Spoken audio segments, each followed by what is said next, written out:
A arte de vender, mas a arte de comercializar seguros. O que mudou nas últimas décadas? Tudo isso você vai entender como esse negócio tão promissor para o Brasil, que precisa descobrir cada característica. Eu trago para você, sócio fundador da Razide Seguros, Daniel Protásio, a partir de agora no nosso Business and Connections.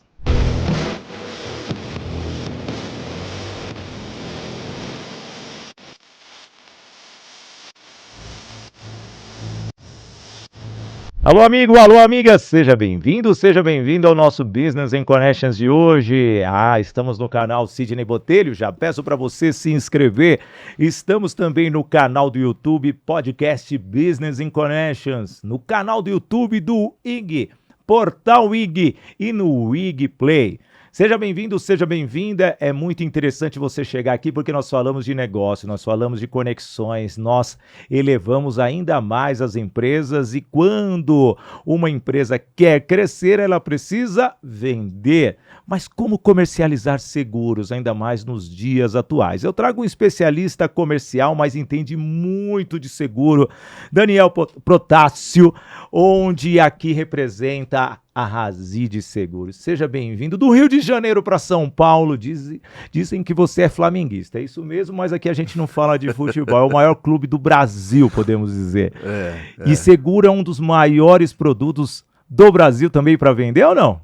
Seguro é uma coisa fantástica, né? É uma ferramenta de sustentação da sociedade. Opa! Né? A gente fala muito sobre seguro de carro, né? Os seguros mais usuais de celular, mas a grande verdade é que o seguro ele deveria ser um pilar da sociedade. Grandes economias do mundo, né, têm o seguro como uma ferramenta de continuação, né, de uma família, de uma indústria, de uma empresa. Vamos falar um pouco sobre isso também. Não, e é muito interessante você falar isso, porque hoje seguro muitas vezes é o emergencial.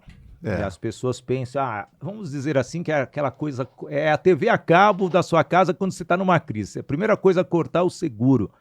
Mas dependendo da atividade da pessoa, o seguro ele é fundamental para até mesmo pela sua segurança na literalidade da palavra. Sem dúvida. Sidney, existem os seguros sociais, né? Sim. Justo para proteger pessoas que não têm essa capacidade econômica, né? Ou essa necessidade econômica de proteção. O INSS, né? Instituto Nacional de Seguridade Social. Que né? legal, é verdade. Estão todos protegidos ali. Né? Uma aposentadoria é uma forma de seguro, né? Só que ela é subsidiada, financiada pelo governo. Seguros agrícolas também né, mantém aí a base da nossa economia, também são seguros subsidiados pelo governo. Mas quando a gente fala de seguro de uma forma geral, a contratação do seguro privado, aí sim, a pessoa precisa ter uma certa capacidade financeira para perceber essa necessidade de proteção. Não, e o que você está falando é algo devia estar tão presente na vida das pessoas. E aí entra um pouquinho a educação. As pessoas não são orientadas a isso. Exatamente. Até mesmo a educação financeira no Brasil, ela não é difundida nas escolas. E talvez quando você chega, eu vejo muitos jovens, eu quero o meu primeiro carro, vou comprar o carro e ao mesmo tempo esquece de colocar o quê? O carro no seguro. Aí sai pra baladinha, o que acontece? Não quero pagar o estacionamento. Tudo bem que o estacionamento no Brasil, aqui em São Paulo, principalmente, caro demais. Eu não gosto de pagar estacionamento também, não. E eu escolho um lugarzinho na rua, mas na rua também tá difícil você parar. E aí, o seguro é descartado por esse jovem. Como que você vê essa educação? Tem duas coisas aí, né? Primeiro, o custo do seguro para o jovem ainda é caro. Né? Muitas vezes ele inviabiliza e acaba que é o pai que vai pagar, o pai, a mãe, né? Que vai pagar esse seguro, né? O pai e a mãe muitas vezes que deu o carro e vai pagar esse seguro para que ele não tenha essa despesa. Mas, de uma forma geral, o seguro do carro, alguns dizem que é uma commodity, né? Uma necessidade básica. Você tem 4, 5 seguradoras que operam e você acaba fazendo uma cotação e fazendo pelo menor preço. Quando, na verdade, o seguro do carro também tem uma série de coisas importantíssimas, né? Eu considero no seguro do carro a principal cobertura a responsabilidade civil. Porque o carro, você vai reconstruir, vai repor, vai fazer o conserto, né? Ou se for roubado, vai ter uma indenização. E se houver um atropelamento, e se houver um acidente com outro carro, que você tem que reparar um dano a terceiro. Então, a responsabilidade civil, principalmente o dano pessoal a terceiro, eu considero ser a principal cobertura, né? E que muitas vezes ela nem é observada dentro da apólice. Agora, a educação financeira, sem dúvida, é uma pauta fundamental na nossa sociedade, né? Um tema aqui, até entrando nessa questão, sobre colisões. Me veio assim um insight na cabeça que eu estou vendo. Nos últimos tempos, vamos dizer assim, que eu estou percebendo que os motoristas estão totalmente péssimos. Caiu muito a qualidade. Motociclistas que não respeitam mais o trânsito, semáforos, andam na contramão por causa desse processo esse crescimento das entregas. Os veículos também aproveitam, não respeitam pedestres, né? Tal. Como que você está vivendo o mundo das seguradoras, essa análise comportamental dos motoristas, motociclistas, pessoas que circulam no trânsito perante um seguro no futuro?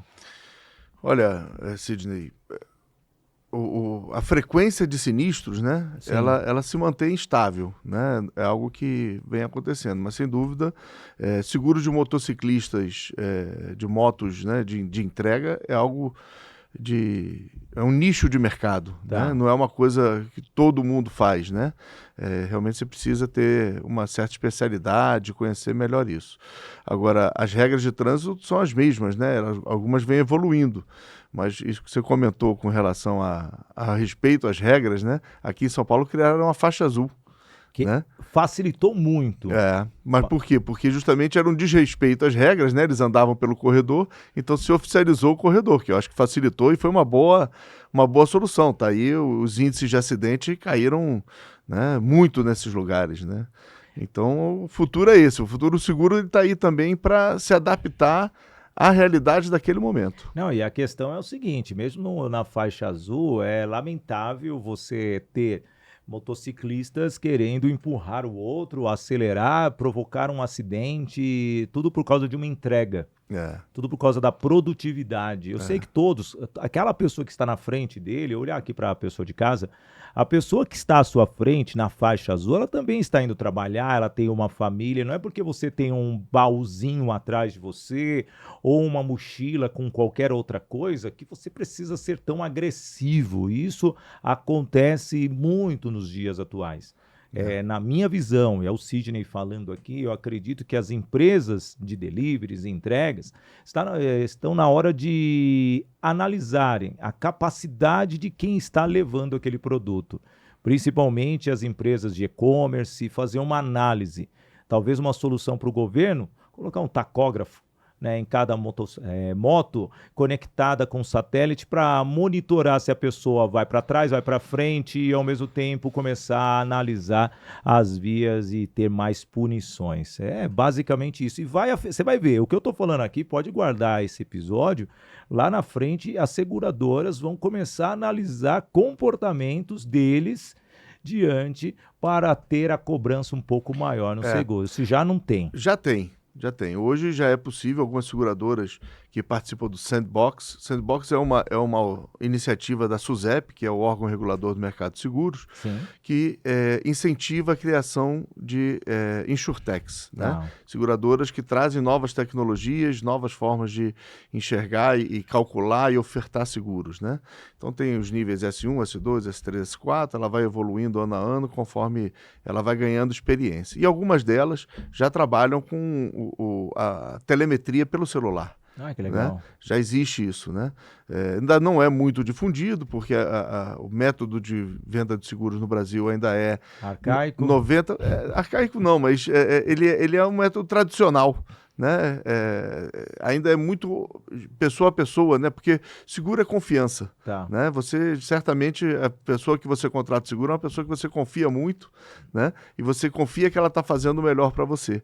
Raramente as pessoas contratam seguro sem falar com alguém, né? Diretamente com o computador. É uma tendência, é uma busca do mercado, mas ainda a contratação é muito baixa. É uma flagzinha ali que você aperta errado, você vai se prejudicar também. Exatamente. Você precisa ter alguém para te dar essa confiança, essa segurança, essa tranquilidade, né? Então, e é importante dizer também, seja, que seguro é mutualismo, né? Então, quanto mais pessoas estiverem participando, menor é o custo do seguro. Sim. Né? Ah, o seguro está caro. Quanto menos pessoas tiverem, mais caro vai ficar, porque é a repartição de todos aqueles prêmios. Prêmios é o valor que nós pagamos, né? Para eles. Para eles, né? A gente dá prêmio para a seguradora. E recebemos indenizações, É. né? Então, quanto mais prêmios as seguradoras arrecadam, maior o volume de dinheiro para indenizar aqueles que eventualmente têm uma necessidade, um acidente, né? Falando em prêmio, deixa eu falar aqui dos nossos patrocinadores, que até agora eu me empolguei aqui com a questão de seguro e eu preciso estar seguro que eles voltarão.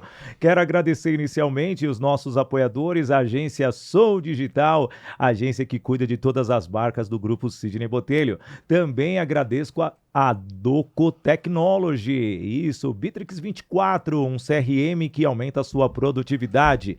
Toye Produções e Eventos, recentemente esteve com a SBTI, a GCN Eventos, também esteve com o pessoal da Queóculos produzindo as convenções e os congressos de todas essas empresas.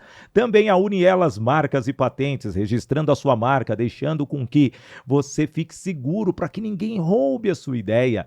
Também a Toye Treinamentos, levando os treinamentos para você, aumentando a sua performance, diminuindo o turnover da sua equipe, principalmente do método Agir para Vencer. E a Voice Training, escola de oratória, formação para palestrantes. Lembro que a Voice Training é a nossa patrocinadora master do Business in Connections.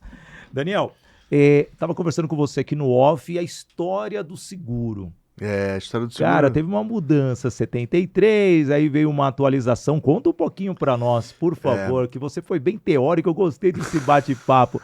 Nesse momento, teoria aqui no Business in Connections. Muito bom. Eu sou atuário de formação. Sim. Atuário é o matemático, né? A ciência aplicada no cálculo de uma taxa de risco. Tá. Mas não praticante, né? Porque a minha vocação profissional, né, seria ser antropólogo. Nossa, olha que interessante. Nada a ver. Então você está me dando uma oportunidade aqui de contar uma história. E revelar que você seria antropólogo. Então o seguro ele nasce lá ainda antes de Cristo com caminhada com no deserto do Saara, né, as tropas de camelo, né, as caravanas de camelos no deserto do Saara. Então viajavam 10, camelo morria, ao final da viagem, aqueles 10 faziam as suas vendas e se cotizavam para indenizar aquele que perdeu o camelo dele e, consequentemente, perdeu as vendas. Camelos no deserto, caravelas, as caravelas que chegaram no Brasil, todas eram seguradas já. Olha que legal. E esse comércio, ele começa na Inglaterra, né? Ali existe um mercado inglês de seguros náuticos, né? Seguros marítimos muito forte. Essa evolução, ela aconteceu, seguros de vida, seguros de automóvel. No Brasil, né? E aí chegando em 1973, na mesma época que foram criadas as grandes indústrias do Brasil, Vale do Rio Doce, CSN, Embraer, foi criado também o IRB, o Instituto de Resseguros do Brasil, e foi também publicada a Lei 73, Decreto-Lei 73 de 1966, que regula todo o mercado de seguros desde então. O mercado de seguro, como tudo evoluiu, né? Tecnologias, novos produtos, novas necessidades de proteção da sociedade, né? Novos modelos de negócio. Então, junto com essa evolução, em 2001, começou-se um processo de abertura de mercado, que foi se consolidar em 2008, justo com a privatização do IRB. O IRB era um instituto público, né? Foi privatizado, hoje é uma SA.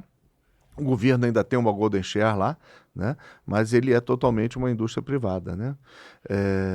E como existia esse monopólio, existia o Instituto de Resseguros do Brasil com um monopólio, o mercado era muito consolidado, muito fechado. Em 2008 houve uma abertura e chegaram as resseguradoras, muito importante para a continuação da evolução do mercado, mas elas trouxeram também muito conhecimento externo. E o IRB tinha um conhecimento específico do Brasil. O IRB seria uma CVM nossa, então, quase, né? Quase no mesmo formato. Era uma proteção para o segurado. A CVM seria a SUSEP. Sim. A então CVM legal. seria a SUSEP. O IRB seria a Bolsa de Valores. Certo. Então, privada. Tá. É pública, no caso, né? Sim. E ela se tornou... E aí outras bolsas de valores, que são outros resseguradores, abriram, né? Fazendo uma analogia aí. Bom, no ano passado foi publicada a Lei 15.040, né? Uma lei que já vinha sendo tramitada também há muitos anos. E essa lei, ela revisita toda a forma de contratação, toda a especificidade dos contratos de seguro. Então, algumas regras importantes em liquidações de sinistro, em clausulados, em formas de contratação, foram redefinidas ou revisitadas nessa lei. Tá. E é importante agora que essa lei ela ganhe força, né? Ganhe experiência, ganhe tração. Né, as pessoas comecem a usar e vão descobrir, como toda lei, né, que existem algumas melhorias e algumas coisas muito boas ali dentro.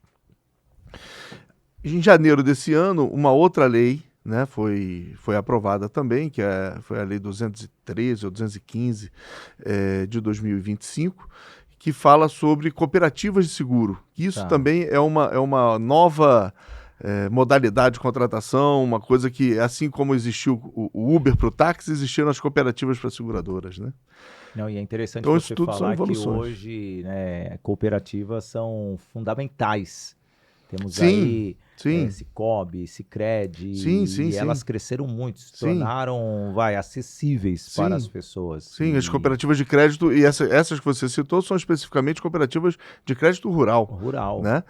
O incentivo à agricultura. Na verdade, é uma unificação de pessoas que começam a contribuir e gerou, e hoje praticamente são até patrocinadoras de muitos grandes torneios esportivos. São grandes bancos hoje. E aí essas mudanças, o que trouxe de facilidade para vocês corretores, vocês profissionais da área? Fala para mim.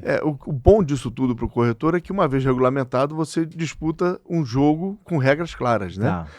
As cooperativas, no primeiro momento, elas não eram regulamentadas, por isso que veio essa lei. Né, para regulamentar e para que as pessoas pudessem jogar o mesmo jogo, né, com as mesmas armas, com os mesmos argumentos, né, ou semelhantes. Então, acho que para nós, corretores de seguro, de uma forma geral, ele vem para facilitar e esclarecer também, dar mais confiança e tranquilidade para os segurados, né? O duro que o segurado ele não entende muitas vezes, né? São tantas regrinhas, ele vai entender o básico.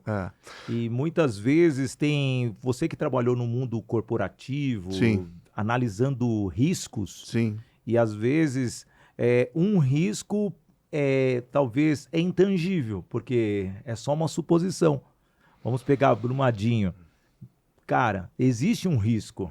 Isso é importante esse ponto também, porque... Mas quando vai surgir o risco, você como um especialista, um analisador, né, para fazer o diagnóstico, você tem que prever algo que vá, não somente beneficiar a empresa, mas no caso de Brumadinho, a região como um todo. Sidney, isso é muito interessante, porque um risco, antes de mais nada, para ser segurável, ele tem que ser possível. Né? Essa é a primeira coisa. E a segunda coisa é que ele tem que ser provável, porém incerto. Ele não pode ser um risco certo. E ele tem que ser aleatório. Né? Ele pode acontecer em algum lugar, com alguém, em algum momento. Se você souber que vai acontecer algo, isso não pode ser segurado. Porque isso já está definido, vai acontecer.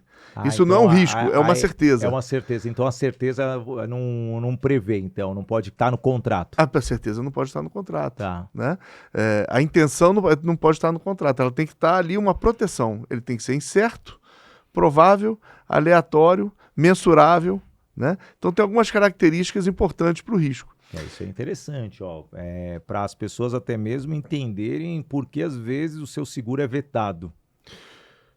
Por que o seu seguro é vetado, Sidney, é um ponto também...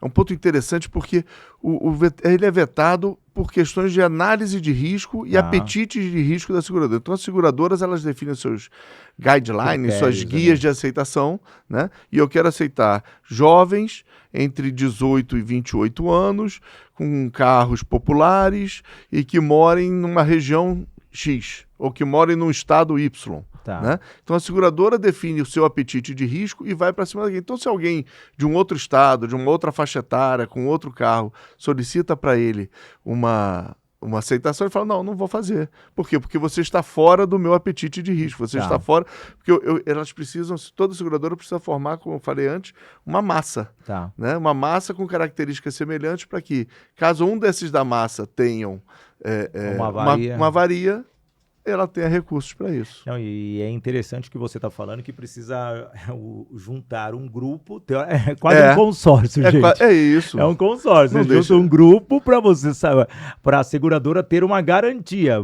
20 vão pagar, se um tiver um problema, a matemática é essa, teoricamente. O consórcio faz parte do universo do seguro, né? Consórcio, capitalização, alguns produtos financeiros, como PGBL, VGBL, as previdências também, né? Faz parte do universo do seguro. O INSS. Também. O INSS é o público, né? Se deixar de pagar, vai lá na ponta, alguém vai ser prejudicado.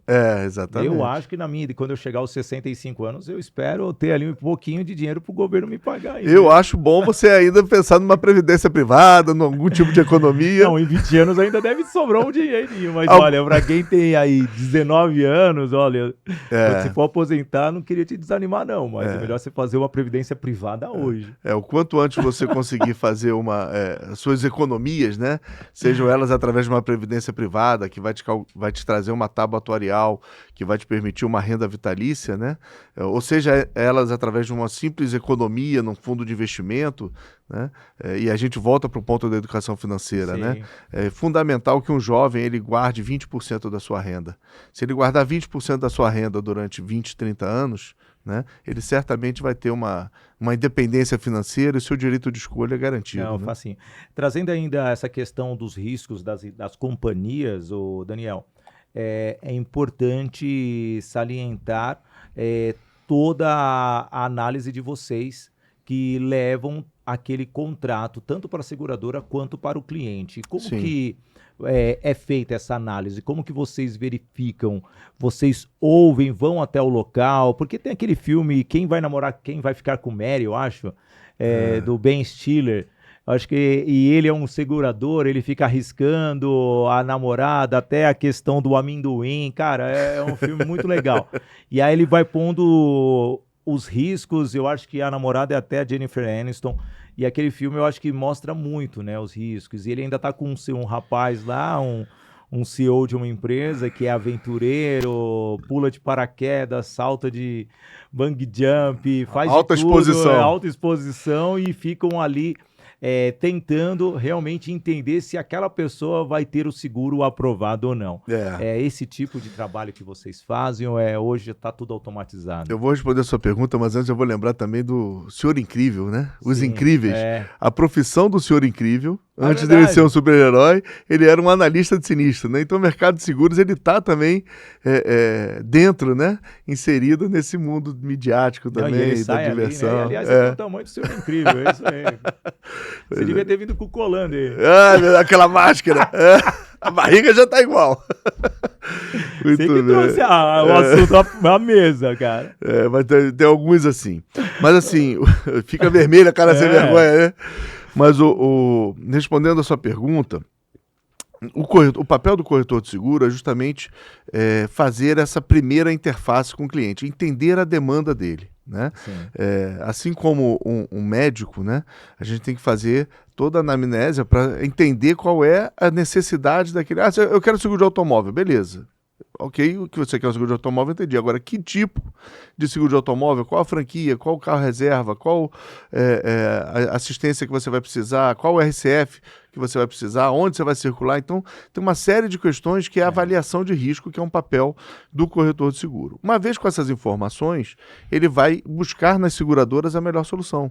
Porque, como eu disse, cada seguradora tem o seu nicho de mercado.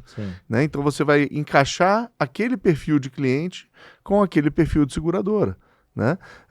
E isso tudo é um trabalho muito gratificante, porque eu gosto muito de falar de seguro de vida. Né? Porque esse é o principal seguro que vai sustentar uma sociedade. Né? Vida não tem preço, Sidney. Né? Mas o custo de vida tem um preço. né? Então, uma pessoa que é o esteio de uma família, né, e tem ali as suas contas de escola, de supermercado, de saúde e, né, todas as suas despesas, ela tem um custo de vida e existem estudos que dizem que uma família demora 5 anos para se restabelecer após a morte do principal provedor. Então, um seguro de vida não tem preço. Porém, você tem que fazer essa conta. Qual é o meu custo de vida anual? Multiplico por 5, né? E é esse o valor de um capital de seguro de vida. Esse é o grande trabalho de um corretor de seguro, esse é o grande trabalho de uma pessoa que trabalha no mercado de seguro. Sim. Porque uma família que se reestabelece e tem esse capital garantido, que, diga-se de passagem, não entra em inventário, isso é importantíssimo, ele recebe antes mesmo de qualquer tipo de resolução judicial, essa família continua consumindo, essa família continua sendo saudável, essa família continua estudando, essa família vai continuar prosperando. Ah, que legal. Bem, vamos falar aqui da Voice Training, Escola de Oratória, formação de palestrantes, o nosso patrocinador Master. Você quer falar bem, quer ser aquele corretor que faz grandes negociações e também boas vendas, você precisa ter uma boa comunicação e a Voice Training treina você. Próxima turma de oratória agora no mês de maio, então não perca essa grande oportunidade de você se conectar com grandes especialistas executivos que aprimoram a comunicação para elevar ainda mais a sua capacidade de conquistar, persuadir e aumentar os seus ganhos. Voice Training Escola de Oratória, QR Code na tela para que você possa se conectar. Ah, você quer ser palestrante, quer uma mentoria individual, algo que vai transformar você num bom treinador e você faturar vendendo o seu conhecimento, agende uma sessão experimental com os profissionais da Voice Training e você vai ter a sua avaliação, você vai ter o seu diagnóstico e um plano de carreira para você se tornar um treinador e também um palestrante. Voice Training, mudando a sua forma de se comunicar. Daniel Protássio da Racid Seguradores aqui conosco no IG, também no meu canal Sidney Botelho, já peço para vocês se inscreverem. Vamos falar de vendas. Hoje tá difícil vender seguro ou não? Sempre foi, né? Sempre foi. É algo que você tem que realmente despertar o interesse, né? A necessidade. Muitas pessoas têm uma visão que o seguro é para não pagar, né? Sim. Existe uma coisa assim. Existe a questão do seguro de vida. Vou deixar o seguro para o Ricardão, né? O seguro é muito caro. Enfim, existem muitos argumentos contrários. Mas aos poucos o mercado de seguro vem evoluindo no Brasil. Quando eu entrei no mercado, em 1992, o mercado de seguros lutava para atingir 1% do PIB. Né? E hoje já se fala em 4% do PIB se a gente isolar a parte dos PGBLs, né? Incluindo os PGBLs, talvez bata 7%, 8% do PIB, que é uma parte de previdência e investimento. A questão da previdência ela é mais para as empresas oferecendo para os profissionais ou os profissionais ou as pessoas indo diretamente adquirir esse produto fazendo paralelo? Como que é a venda? A venda do seguro, da previdência, né? A previdência não é exatamente um seguro, está dentro da cadeia do seguro, mas não é um seguro, é uma previdência, né? É uma acumulação. E eu também, nesse ponto, Sidney, acho interessante a gente trazer a reflexão que o mercado de seguro viveu, na parte de benefícios, 3 grandes revoluções, né? Primeiro, acidentes pessoais, né? Na década de 70, década de 80, depois o seguro de vida, né? Nos anos 90 começou a se falar muito de seguro de vida e logo na sequência o seguro saúde. São 3 proteções importantes, né? E agora, dos anos 2000 para cá, a revolução tem sido a previdência. E as empresas têm usado isso como benefício de retenção de talentos. Né? Então, eu acho que existe uma consciência muito grande da população já de contratação de um plano de previdência, seja ele o VGBL, que não tem um benefício fiscal, e o PGBL, que tem um benefício fiscal para quem declara imposto de renda, então você tem uma regra de abatimento, mas isso são os individuais, né? E de novo, né, para as pessoas que têm essa necessidade, têm essa possibilidade de acumulação. né? Porque o seguro está muito atrelado também à evolução econômica da sociedade. Isso torna a gente difícil, né? Porque realmente a camada menos favorecida, enfim, que tem uma renda menor na sociedade, elas não conseguem comprar um seguro porque eles ainda estão preocupados com itens básicos, né? Como alimentação, locomoção e tal. Uma vez suprida essas necessidades, quando o cara chega no nível de ter uma moradia, o meio de transporte, é aí que ele começa a pensar em contratar seguro. Não, e é muito triste, porque deveria ser algo que você tem que se colocar no seu planejamento, mas Sim. às vezes o planejamento não cabe. Não cabe no privado. De novo, no público ele está lá. Sim. Né? No INSS, né? No SUS. O IPV, o seguro VAT lá, como que é? DPVAT. DPVAT. Isso, né? Ele existiu durante muitos anos, Sim. foi suspenso durante 2 ou 3 anos e agora voltou a... Que a gente não quer pagar, mas querendo ou não é um seguro e você pode utilizar e tem muitas restituições, sem dúvida, né, de sem dúvida, sinistros que ocorrem no Brasil e no mundo aí. Sem Voltando dúvida. na parte de vendas, então houve uma mudança e para vocês corretores, quem que procura um corretor hoje? Não aquele necessitário tô com um problema, ou comprei um carro, comprei uma casa, mas como que esse cliente chega até vocês? Chega de 2 formas, né? Tá. A primeira é essa necessidade, comprei um carro e quero fazer um seguro. Essa é a primeira demanda inevitável, né? Apesar de somente 30% dos veículos no Brasil serem segurados. Só 30%? Só 30% dos veículos segurados e seguráveis também, porque aí a gente volta para o aspecto de apetite, né? Veículos antigos, veículos muito caros, motos, são veículos que as seguradoras não têm tanto apetite de risco. Então, é um problema a ser resolvido. Só uma pausa, me vê aí. Nós estamos tendo muito acidentes de Porsche, carros de luxo, Sim. esses doentes aí Sim. andando que nem malucos na rua. Alguns seguráveis, outros não. E a maioria dos Porsches falam que não são seguráveis. É isso mesmo?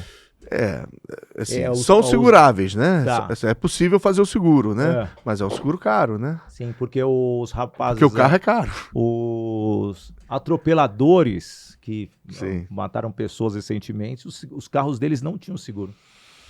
Eu te confesso que eu não tenho tenho essa informação, não pesquisei isso, mas a gente pode trazer isso sem dúvida. Mas assim, a Porsche, de uma forma geral, assim como a Ferrari, Maserati, né?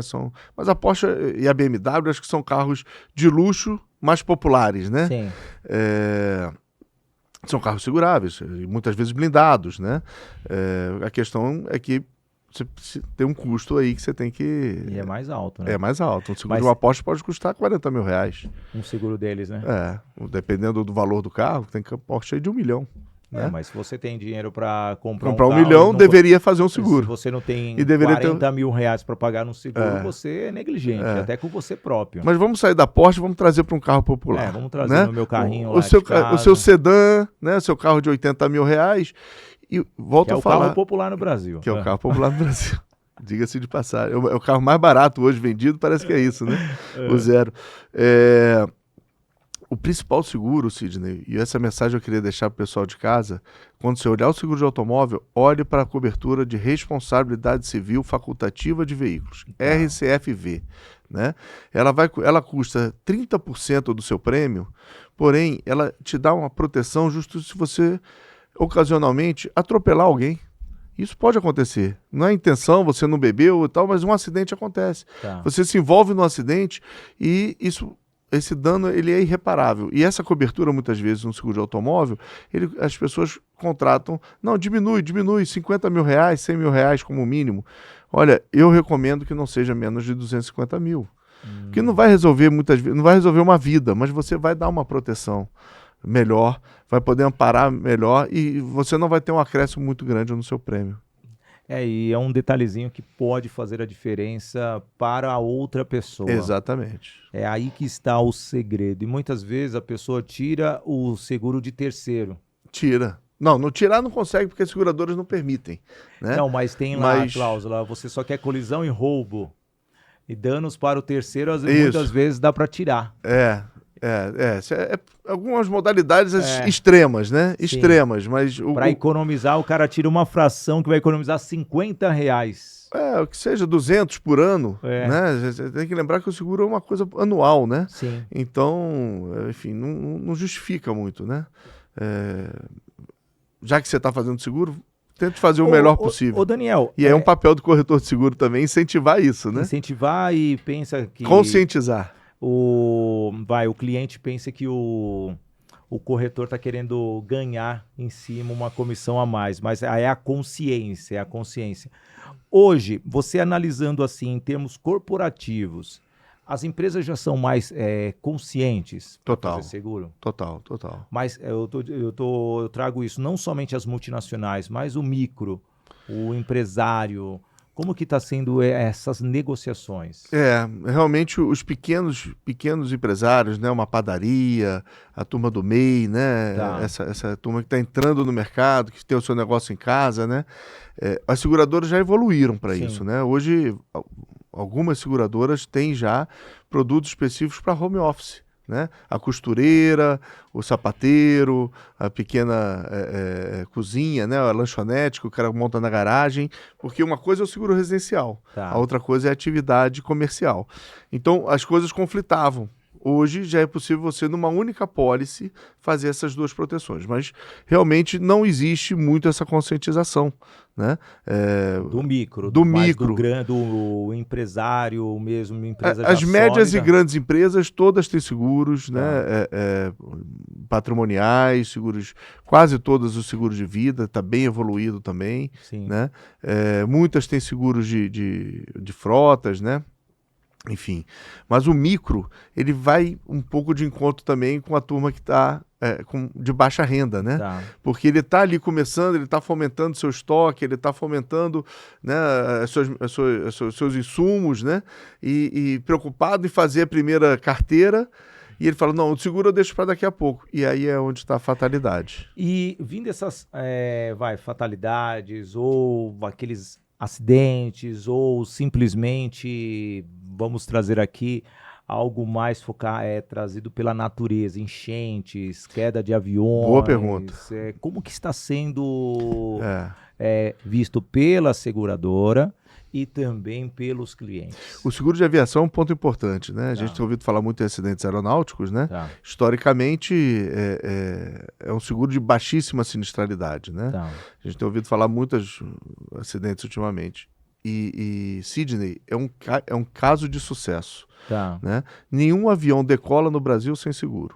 Não, isso até mesmo para você estar dentro da aeronave, você tem um seguro seu próprio. Isso, né? E a própria empresa aérea, ela já te dá um seguro de vida ali, então, acoplado no seu bilhete. Então o seguro de aviação é isso, né? Acho que é um dos setores mais protegidos que a gente tem, até pela exposição e pelos controles que eles têm também, né? Sim. Agora, falando desses eventos climáticos severos, né, que vem acontecendo no Brasil, mais aí no Rio Grande do Sul, mas recentemente aí já vai completar um ano da tragédia, né? Agora, Petrópolis também teve alagamento, enfim, né? Outras cidades aqui no interior de São Paulo, semana passada, né? Na Grande São Paulo também, Santo André, na ABC, enfim. Essa é uma demanda pendente também no mercado seguro, uma discussão que está quente, né? Porque o mercado seguro tem esse papel. E em algum momento as seguradoras decidiram falar, olha, não faço alagamento. Se tem chance de ter alagamento, eu não faço alagamento. Né? Por quê? Por causa da dificuldade de previsibilidade. Né? Ou faço alagamento onde não tem risco de alagamento. Aí também não faz sentido ter essa contratação. Então existe uma discussão importante no mercado seguro de como gerar essa proteção.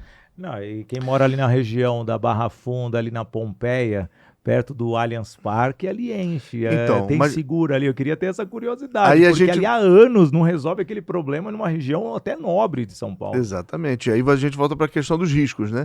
É possível, é provável, a gente só não sabe quando. Sim. Né? E aí associa-se uma outra parte da gestão de risco, né? Quais os níveis protecionais, o que foi feito para que também, quando acontecer, o dano seja mitigado, reduzido. Ô Daniel, voltando na questão de vendas hoje, a Razid, qual é o processo de vendas? Você que é um especialista comercial, hoje, nesse oceano, né, de descobertas? Como que vocês atacam? E a questão, qual é o produto-chave? É importante saber disso para que o pequeno corretor que está aí começando a carreira ou querendo abrir a própria empresa tenha um exemplo como a de vocês, que é uma corretora grande. O importante eu e o Rogério, né, o meu sócio, nós trabalhamos 20 anos, eu trabalhei 25, ele 30 anos numa seguradora, né, antes da gente decidir ter uma corretora de seguros. E isso também nos permitiu conviver muito com corretores de seguro e o mercado, né? E de uma forma geral, o setor de seguros tem 3 ciclos, né? O primeiro são os amigos, né? A família, os amigos, e aí vem o terceiro ciclo, que são as indicações, né? Então, um vendedor, ele vai começar por aí. Primeiro, você tem que ser seus parentes, né? Depois dos amigos. E os amigos, fique o recado, né? Amigo não paga mais barato, amigo paga mais caro. Né? Porque se é amigo mesmo, ele vai me ajudar, tá certo? Mas eu tenho uma regra, amigo não compra não, viu, cara? Não? Não. Pois amigo quer de brinde, né? Quantos amigos aqui vão deixar um comentário ou estão assistindo esse vídeo aqui? É só gente nova, amigo não faz isso não, cara. Pois então o amigo enfim, é a pessoa que você vai ter primeiro acesso, e depois essas pessoas vão te indicando outros ciclos. Inevitável dizer, né, Sidney, que a internet, ela tá aí. Né? A abertura de leads e contatos, essa atividade você tem que ter. A nossa principal especialidade são riscos patrimoniais. Né? O Rogério é engenheiro, né? E eu sempre trabalhei com esse mercado corporativo também. Então a gente tem uma natural cacuete de falar sobre seguro de patrimônio, responsabilidade civil, danos elétricos, alagamentos, desmoronamentos, enfim, né, perda de lucro, né, lucros cessantes, seguros de responsabilidade civil profissional também, que são muito importantes, né? Mas um corretor de seguro que se preze está sempre disponível para orientar o segurado e muitas vezes até orientar especialistas em outros segmentos para que o segurado, enfim, o cliente, né, possa se sentir protegido da melhor forma. Não, isso é interessante porque hoje a venda ela é fundamental, não existe negócio sem venda. Não existe negócio sem venda. E como que você vê a imagem do vendedor? Você que é um vendedor há mais de 30 anos aí. O vendedor ele tem estereótipo. Um estereótipo, obrigado pela palavra. E é isso, né? O cara tá querendo me enrolar, me oferecer, enfim, né? Você acha que caiu me empurrar alguma coisa, né? Olha, eu acredito muito na venda consultiva, né? Venda aquela que você realmente faz uma análise e diz para a pessoa, olha, você precisa disso. A decisão de compra é dele, não é sua. Né? É natural que o vendedor vai apresentar todos os benefícios, né? Apresentar todos os argumentos e tem que perceber se a pessoa está incomodada com aquilo ou não. Né? Faz parte do talento do vendedor aí, da sensibilidade também, né? Perceber até que ponto ele vai se tornar uma pessoa incômoda. E eu acho que cabe muito a nós também não nos tornarmos essa pessoa incômoda, né? Aliás, é o que realmente, principalmente o jovem hoje, com a digitalização e hoje a facilidade de você comprar sem interagir com o ser humano, eu acredito que isso ganhou um corpo. E faz com que até mesmo o vendedor se restrinja em relação à sua interação com as pessoas. Sem dúvida, sem dúvida. É o que você falou, ele vai chegar e ser mais consultivo, mais construtivo, talvez mais assertivo na comunicação como um todo, trazendo a solução para a necessidade do cliente. Exatamente. E é algo que muitas vezes as pessoas têm que entender. Já estão caminhando para o final aqui do nosso podcast. Deixa eu só falar aqui dos nossos apoiadores, porque eles precisam vender também e eu preciso tê-los aqui. E então quero agradecer muito a nossa apoiadora Master, que cuida das marcas do Grupo Sidney Botelho, a agência Soldigi, da Bárbara Fiuza, a agência Soldigi. Também temos a Doco Technology, CRMs para você controlar todo o seu processo, o seu funil de vendas. O Bitrix 24 realmente aumenta a sua produtividade, sistemas personalizados. Também temos a Toye Produções e Eventos. A Toye Produções e Eventos produz eventos de feiras, congressos, ajuda você palestrante a criar a sua própria palestra palestra, o seu próprio evento, trazendo o público para você. Temos a Unielas Marcas e Patentes. Não existe marca sem ter registro. Se você não colocar lá no INPI, você pode perder mais à frente. E quando você tem uma ideia, tem que registrar a sua patente. Unielas Marcas e Patentes.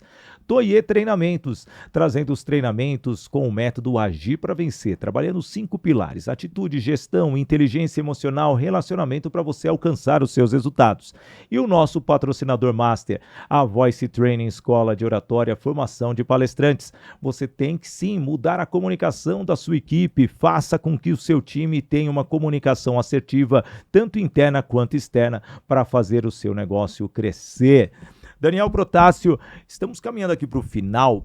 Hoje, né, qual que vendo a economia, não somente brasileira, mas a economia como um todo, como que você vê o setor de seguros para esse ano de 2025? Vendo que nós temos crise de tarifas americanas para briguinha com a China e também com outros países. Acidentes severos. Acidentes severos que estamos tendo aí em todo o planeta, principalmente em guerras e também problemas climáticos. E também o comportamento. Como que você vê o seguro nesse ano de 2025 e nos próximos 5 anos? Cada vez mais relevante. Tá. Porque o seguro ele vem justamente para trazer confiança, estabilidade e segurança nos momentos de incerteza, né? Então, o seguro, no Brasil, né, perspectiva de crescimento de 10% esse ano, né, do mercado de seguros, né, novas seguradoras entrando, novos produtos, né, a sociedade, de alguma forma, melhorando a sua condição financeira. Aumenta-se também o público, né, que pode se contratar seguros. Mas as perspectivas são muito boas, Sidney, porque as seguradoras elas estão preparadas, né, para justamente trazer essa solução, né, e essa estabilidade para a sociedade. Queria voltar num ponto, né, que é o ponto do Ricardão, né, e conectar um pouco essa conclusão, que a gente fala de vendas, né, o seguro de vida e a sociedade, né, essa piada do Ricardão, né, antiga, né? Vou fazer o seguro de vida para minha mulher vai ter um Ricardão. Não, amigo, você vai fazer um seguro de vida por 3 motivos. Primeiro, porque se você morrer, né, e você vai morrer, e sua esposa tiver dívidas, ela vai escolher o novo parceiro dela, né? Porque ela vai ter reservas para ter a sua independência financeira e ela vai ter uma vida melhor, né? A sociedade vai ter um consumo melhor, porque o seguro de vida é um pilar importantíssimo numa sociedade, né? Nos Estados Unidos, na França, na Inglaterra, os níveis de contratação de seguro de vida passam de 30%. Né? E é justo nessa hora em que as famílias têm continuidade nos seus estudos, na economia, né? No seu consumo. Na estabilidade. Na estabilidade, o filho conclui uma faculdade e, consequentemente, vai ter uma melhor posição no mercado de trabalho. Então, eu acredito muito que a instabilidade do global, ela traz soluções, ela traz relevância para o mercado seguro. O outro ponto são os eventos climáticos severos, sem dúvida. Um vendaval, um alagamento, e junto com o vendaval você tem o dano elétrico, a queda de raio, né?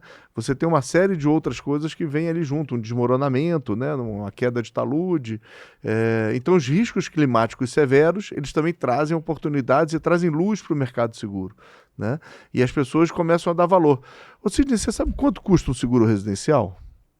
Tenho a mínima ideia. Faz tempo que eu não renovo o meu. Você sabe quanto custa um seguro de vida? Depende de quanto vai ser meu prêmio, minha indenização. A sua indenização, seu capital segurado. Sabe quanto custa um seguro de automóvel? Isso eu sei, principalmente da moto. Pois é. Um seguro de uma moto, vamos dizer que ela custa em torno de uns 10% do valor da moto? Sim, aproximadamente. Quanto você acha que custa um seguro, percentualmente, um seguro de uma casa? Eu lembro que era baratinho, né? Quando os bancos me ligavam lá, fecha que a minha gerente queria bater 0,5%. 0,5% do imóvel. 0,5% do valor do imóvel, aproximadamente. Tá. Ou seja, é por esse valor que as pessoas muitas vezes deixam de ter uma proteção importante. Um seguro de vida para um capital de 500 mil, uma pessoa em torno de 30 anos, ela vai pagar em torno de talvez R$300, 200 e poucos reais por mês. Quer dizer, é uma pequena quantia que te traz uma grande proteção. Então, acho que a mensagem, né, que eu poderia deixar aí para o seu público, né, é essa aqui: não deixem de olhar para o mercado de seguro. Não olhem somente para o seguro de automóvel. Olhem também para as proteções da sua casa e, principalmente, para as proteções da sua vida. Ah, não posso fazer um seguro de 500 mil? Faça um de 10 mil. 10 mil reais no momento de uma necessidade vai ajudar muito seu filho, vai ajudar muito a sua esposa a reconstruir ou manter a sua vida durante um tempo. É isso daí, Daniel Protássio aqui da Razide Seguros, muito obrigado pelo carinho, sem dúvida nenhuma, trazendo um conceito maravilhoso no Business in Connections, falando de seguros, falando do lado comercial. Lembra você que aqui no canal do YouTube Sidney Botelho, já peço para você se inscrever, muito obrigado pela sua presença, também no canal do YouTube do podcast Business in Connections, no canal do YouTube do IG, no IG Play também, no Play IG, é muito bom ter a sua companhia. Nós vamos ficando por aqui, eu agradeço muito a sua participação. Olha, sempre estamos aqui trazendo especialistas para elevar ainda mais o seu intelecto e uma forma de você entender como que funciona o mundo executivo.